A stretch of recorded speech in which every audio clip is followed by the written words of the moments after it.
How does PwC take your company to the leading edge? They bring the sharpest minds in tech to your team, so you can bring the ideas that will transform your business. They're passionate about your industry, so you can walk into any room with every advantage. And they're with you every step of the way, so you can know you're headed in the right direction. PwC builds for what's next, so you can get there now. Get started at pwc.com/us/leading edge.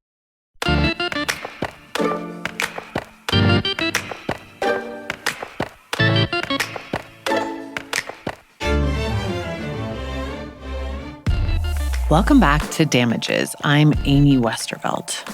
Today, something people outside of the legal profession might not know about or think about much: the common law and civil law systems. These are the two systems in place in most countries in the world. The common law tradition emerged in England during the Middle Ages and was applied across British colonies all over the world. The civil law tradition developed in continental Europe around the same time and spread to the colonies of European imperial powers like Spain and Portugal. That's why you'll find civil law systems through most of Latin America and Europe, but common law systems in English-speaking countries like Australia, Canada, the UK, of course, and yes, the US. Civil law was also adopted in the 19th and 20th centuries by countries that formerly had their own distinct legal traditions, including Russia and Japan. Why are we talking about this wonky, dry detail about the mechanics of courts? Well, because there are more than 1,800 climate cases happening all over the world right now, and they're not all being tackled by the same justice system. This summer, for example, a group of judges from Germany will head to Peru on a fact-finding mission related to a case filed by a Peruvian farmer against the German utility RWE. The case is related to the utility's role in exacerbating climate change. No one thought the German court would accept the case in the first place, but now that it has, the judges are tasked with collecting their own evidence, a concept that might sound really strange to Americans. There's another big reason to talk about common law and civil law right now. You know how there's a lot of talk about precedent in the US and the Supreme Court's willingness to overturn it? Well, precedent is a key part of common law, and there are various ways that it might come into play around both climate litigation and climate policy in the years ahead. Suddenly, the details of how these systems work seem highly relevant. We're going to dig into all of it right after this quick break.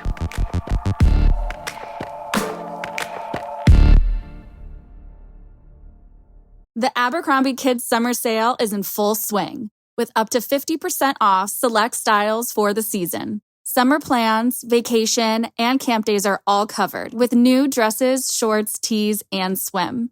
Abercrombie Kids has the summer staples they need and the looks that they want to wear. Shop in-store, online, or in the app. Offer applies to select styles as indicated. Discount applied at checkout online.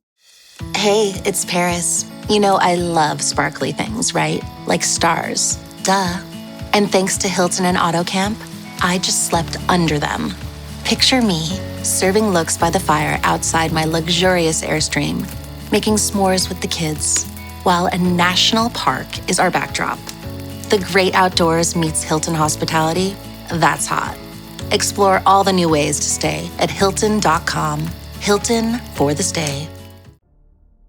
I remember there was a prosecution. You might not remember the case of a very well-known American student who was involved in a criminal case in Italy several years. Amanda Knox is her name. Late today, a 22-year-old American student, Amanda Knox, was found guilty in Italy of murdering her British roommate.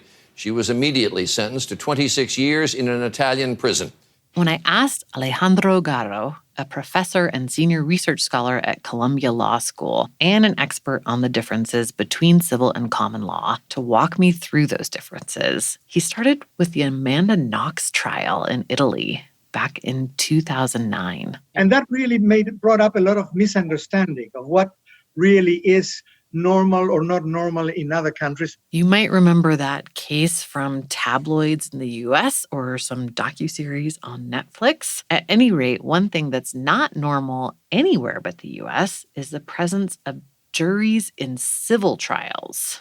While criminal trials do have juries in most other countries, as the Knox case did in Italy, even amongst common law countries, the U.S. is unique in providing juries for civil trials too.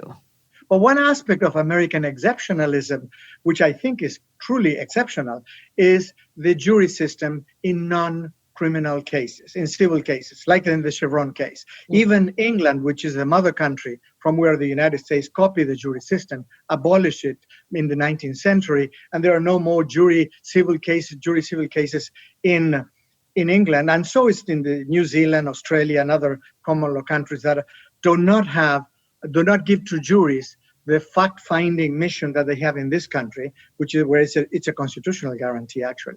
So what you have in Ecuador is really not an exception in Ecuador. What is exception is in the United States, where you have the very complicated trials, as this one, decided by lay people.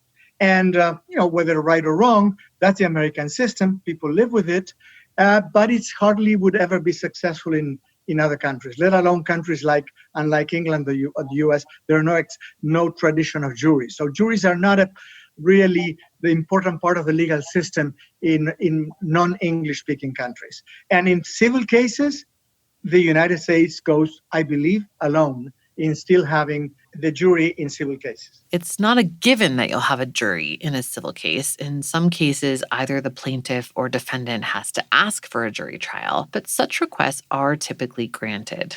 And that's a really big difference between the US and every other country, but especially countries like Ecuador or Peru or Germany, where it's really up to the judges to evaluate the facts of a case. In civil law countries and the countries of the civil law tradition, Roman-based, like Ecuador and most other countries in Europe and Latin America, in those countries, it is the practice is generally that the court appoints its own expert. Mm-hmm. It doesn't mean that the parties are not allowed to appoint experts. They do. But generally is the court-appointed expert to whom the court judge generally will follow. Is a more objectively neutral, independent type of expert on which most judges in civil law countries will rely. Of course, that the plaintiff can pay and retain its own expert, and the respondent, the defendant, can do their own. That's no problem. But again, statistically, judges in most civil law countries respect and follow the court-appointed expert even more to a greater degree than the party-appointed experts on which they do not have much trust. The American system is otherwise. Even though judges in the United States do have the power to appoint their own experts, they rarely do it. It's a job of the lawyers of the parties. Each one pays its own experts, and you're engaged in this, in my view, somehow shameful battle of experts. The other big difference centers on the importance of precedents. Countries with civil law systems have comprehensive, continuously updated legal codes that specify how to handle pretty much any case that might appear before the court. When there's a question, it'll get sent to the Constitutional Court. That's what happened, for example, in the case of Ecuador's rights of nature legislation. The court is currently reviewing several cases in which there were big questions about how to apply rights of nature. And their ruling in the first of those cases, where they ruled in favor of the Los Cedros cloud forest, was very prescriptive for that reason. It tells administrators and legislators how they should be applying this law. So ideally, there won't be more cases like the Los Cedros case. Here's Constanza Prieto, the Latin America legal director for Earth Law Center. They talk about the forest, but not only the forest, about also the biodiversity and also about the water and also how to apply principles. And also they explain what mean for the authorities, all these rules. So it's saying basically it's even like a class of what should mean for the authorities and for the also for the judge and also for the legislative power, what means right of nature. Under common law, the system in the US and most other English-speaking countries, the law is not really codified. In other words, the court is not functioning according to a set of prescriptive laws. Yes, there are a few governing principles, the right to a jury trial, for example, but for the most part, the common law system operates on precedent. So the law shifts as the court decides cases. But then once it shifts, it's supposed to remain fairly static, barring major changes in society or the government. Which is interesting when you think about the fact that the United States has this really rigid constitution. We're pretty unique among modern democracies in our refusal to update that document. But the way that the Constitution is applied by the courts kind of changes all the time. We're seeing that now in a big way with the recent leaked draft opinion from the Supreme Court that's set to overturn the landmark 1973 decision in Roe v. Wade. The reversal of that legal precedent will have cascading effects not just for social norms and access to abortion, but also for countless legislative issues and policies, those surrounding fertility, for example, and the freezing of eggs or embryos, or the decisions some states are likely to make around criminalizing abortion. Here's attorney Laura Coates explaining the importance of precedents with respect to the Roe decision on CNN. The idea of precedent. This has come up a great deal. Now, Alito mentioned it in the form of stare decisis, a fancy way of saying things should actually stick. That this is what it is, and the inertia will keep going. So if we're not really in surprise, because we saw how the Supreme Court allowed Texas to do an end run around precedent. They did not honor it in that way. But I think most people thought about maybe there'd be parameters, maybe the week when the compelling interests of the state to protect an unborn fetus would outweigh the compelling interest of a state of a woman to carry a pregnancy at a particular part of a trimester. We thought the parameters might be massaged. The obliteration of it speaks volumes about the inequality, and it will impact people who do not have the means, but it will not stop abortion in this country. It will likely just stop abortion for those who do not have the luxury of choice. And what is the story of America, if not that? For those watching various climate cases, it's a really big deal too. Supreme Court justices are expected to rule on another big precedent question in June, this time in a climate case, West Virginia versus EPA. The case questions the court's previous decision to grant the EPA the right to regulate greenhouse gas emissions, even though that right is not granted in the Clean Air Act or any of the environmental legislation establishing the EPA. I spoke with attorney Jason Rylander about that case and the potential for that precedent to be overturned earlier this year. The Supreme Court has already ruled in a couple of different cases that EPA has authority to regulate greenhouse gases. They said so first in Massachusetts v. EPA. They said so in AEP versus Connecticut case. And they also said so in another case that came a couple years later. And so, to the extent that the court wants to get into these sort of major questions about what Congress has spoken clearly to in terms of authority for agencies to regulate, that big question has already been addressed. What we're really getting into now is sort of the weeds of whether Section 111 allows EPA to create a system of emissions reduction that would lead to the most effective and efficient reductions in greenhouse gas pollution. And that's the kind of question that is usually left to agency discretion. That's why, in the wake of Roe, there was a call for the establishment of legislation that would enshrine the right to choose in law. And why, similarly, there have been calls to establish the EPA's right to regulate greenhouse gas emissions more officially.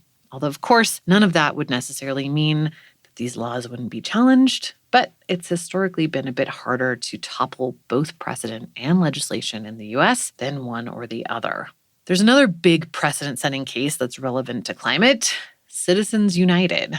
That was the 2010 Supreme Court decision that opened the floodgates to dark money in politics and further eroded the line between individual rights and corporate rights. Mr. Olson, are you taking the position that there is no difference in the First Amendment rights of an individual? A corporation, after all, is not endowed by its creator with inalienable rights. So is there any distinction that Congress could draw between corporations and natural human beings for purposes of campaign finance? What the court has said in the First Amendment context, New York Times versus Sullivan, Grosjean versus Associated Press, and over again, is that corporations are persons entitled to protection under the First Amendment. That was the late Justice Ruth Bader Ginsburg questioning attorney Ted Olson with the firm Gibson Dunn, who argued and won the case. Just a quick recap here. That case was about a film that had been made criticizing Hillary Clinton the first time she tried to run for president. It was funded by a cohort of right-wing organizations and corporations, including Koch Industries. So the Federal Election Commission had said the movie couldn't screen without identifying itself as campaign material and noting its funders. The filmmakers and their attorneys argued that this violated their free speech rights. And they won, opening the door to unlimited corporate funding of political propaganda. But Citizens United didn't just set a new precedent, it also built on an old one. And Mobil was one of the leading corporations to fight for that legal right. This is Dr. Robert Bruhl, an environmental sociologist at Brown University. There was a pretty big effort to get a Supreme Court ruling that basically supported corporate speech and the right of corporations to do advertising of their, not just product advertising, but of their, positions.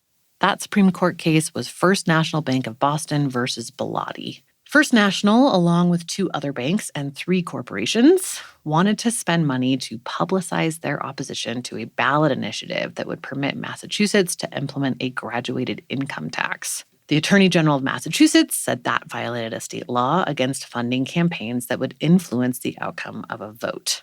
The bank sued, and the case went to the Supreme Court in 1977. The ruling came out in 1978. Here's Supreme Court Justice Lewis A. Powell giving that ruling. The First Amendment's primary concern, and therefore the court's concern, always has been the preservation of free and uninhibited dissemination of information and ideas. If the restrictive view of corporate speech taken by the Massachusetts court were accepted, government would have the power to deprive society of the views of corporations. Powell is also credited with crafting the infamous Powell Memorandum, which outlined the pro-corporate strategy that would guide the Republican Party from the early 80s to today. Bilotti is generally considered the precursor to Citizens United, and Mobil Oil was hugely influential in securing that ruling. Here's Robert Kerr, a researcher and journalism professor at Oklahoma State University, who's written 2 books about the evolution of corporate free speech and Mobil's role in it. It actually was very close when it first got to the Supreme Court. The justices could have gone the other way. But in the book, I get into how Justice Powell kind of really finessed it and got that first precedent-setting case, Bilotti, into the case law. And then later, when it got to Citizens United, Justice Kennedy kind of ignores the overall body of case law, and he goes back to Bilotti 24 times. It's really unusual to cite one case 24 times. So why does any of that matter today? Well, in addition to changing public discourse forever, it also laid the groundwork for the argument that oil companies are using now to defend their role in spreading climate disinformation. In some 24 climate liability cases, the oil companies are being accused with misleading the public on climate. The lawyer appointed to speak for all of the companies in these cases is Ted Boutros, who's not only a well-known First Amendment attorney, but also a partner at Gibson Dunn, the firm that secured a win in Citizens United. Here he is speaking on the Climate One podcast in 2020. I want to take head on the notion that the plaintiffs' lawyers in a lot of the climate change cases have been advocating is that the oil and gas companies they had secret knowledge and they were then putting out misinformation, and they tried to analogize it to tobacco and other areas. It doesn't make any sense because it was well known. The federal government knew the problems of climate change, the potential causes, and knew that there was an issue here. Other attorneys are making this argument on behalf of the oil majors as well. When it exhausted all options to dismiss the fraud case against it in Massachusetts, ExxonMobil filed an anti-SLAPP suit against the Attorney General's office there, claiming that the fraud case amounted to an effort to quash the company's First Amendment rights. SLAPP stands for Strategic Litigation Against Public Participation.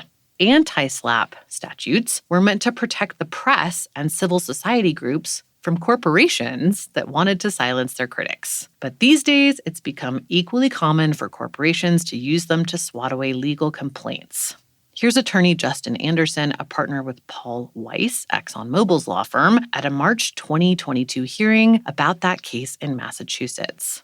The alleged misrepresentations are the statements that ExxonMobil has made about its views on climate policy, on energy policy. The anti-SLAPP statute provides a mechanism to have a case that is brought against someone for petitioning activity dismissed at the outset, before burdensome discovery is imposed on the party, before we have our executives come in to give testimony and depositions, before we're dragged into a courtroom where we have to defend ourselves. That phrase he uses, petitioning activity, is really key here because what it means in plain English is political speech. And the argument ExxonMobil is making here, and that Boutros has been making as well, is that because the oil companies' campaigns on climate are political speech, not commercial speech, they're protected by the First Amendment. There are some, even for these justices, there's some reason for them to at least think about whether they really want to get rid of the fraud exception. I mean, if you could argue the First Amendment protects fraudulent speech, then, oh my gosh, that's almost unimaginable. But with this court, you sometimes have to consider the unimaginable.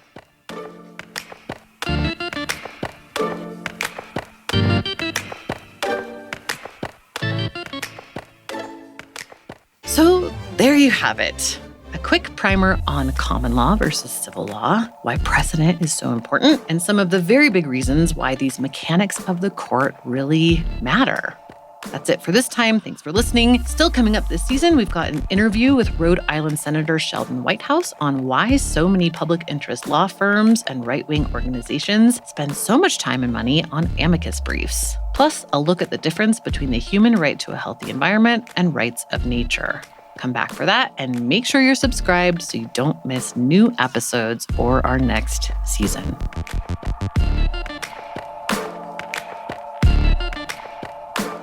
Damages is an original Critical Frequency production. Our editor and senior producer is Sarah Ventry. Mixing and mastering by Mark Bush. The show is written and reported by me, Amy Westervelt, with additional reporting by Karen Savage, Meg Duff, and Lyndall Rollins. Our fact-checker is Woodan Yan. Our First Amendment attorney is James Wheaton of the First Amendment Project. Our theme song this season is Bird in the Hand by Foreknown. Artwork is by Matthew Fleming. The show is supported in part by a generous grant from the File Foundation. If you'd like to support our work, please rate or review the podcast wherever you're listening and share it with friends. Thanks for listening, and we'll see you next time.